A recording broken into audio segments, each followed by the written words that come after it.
my sincere hope is that, we don't need a biopsy anymore. These non-invasive tests, especially in combination with FibroScan and maybe ELF or something else like that, is as good as this, then they don't need it. Then that is the right thing to do. And I think that will happen. Whether it will happen right out of the bat or not, I don't know. Because in the beginning, even with, I go back to hepatitis C all the time. When hepatitis C started, they needed biopsy on everybody. So we needed to get the fibrosis score. We needed the insurance, not FDA. I don't think FDA required, but the carriers required that you needed the biopsies. Just very rapidly change, because the reason is nothing else. The reason is to limit, because these are likely to be expensive. You want to limit, and you want to make sure that people who are advanced, if you say you want to treat people who truly genuinely have NASH and have advanced disease, then you need to have a foolproof way or a very reliable way of diagnosing that. So so that you can only give to the patients who truly need it.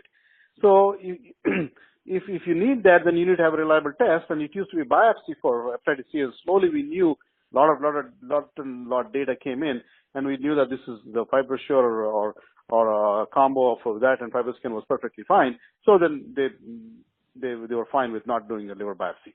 I think that's what will happen for NASH also. How long that will take to take that leap, I don't know. Because one of the difference with NASH is that one of the definitions of NASH is based on liver biopsy. It's not like that for hepatitis C. Hepatitis C, the only thing was on fibrosis. We already knew the virus was in the blood.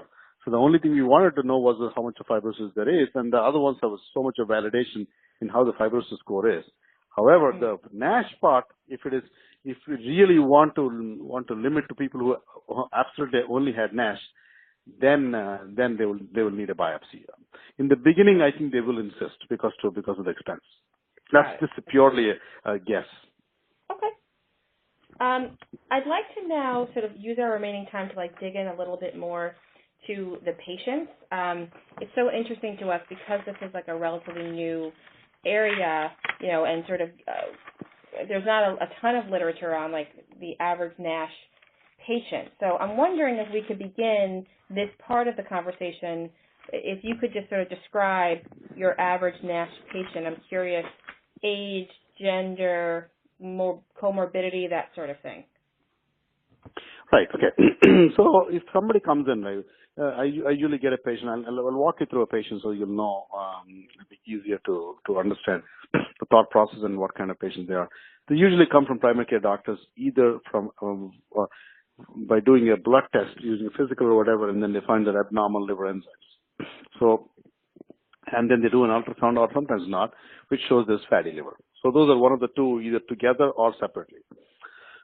So these patients come. Now these patients typically are obese. I would say 90% plus of American NASH patients are obese. Now this is not true for Eastern world. I want you to know that. It's something called normal weight or non-obese NASH is a big entity in the Eastern countries of China, Korea, India. They're all non-obese patients. They're called non-obese NASH. So, but in US, it's mostly obese. So most of the people are obese, and it's called central obesity. The obesity is distributed in the mid-girth, so abdominal area.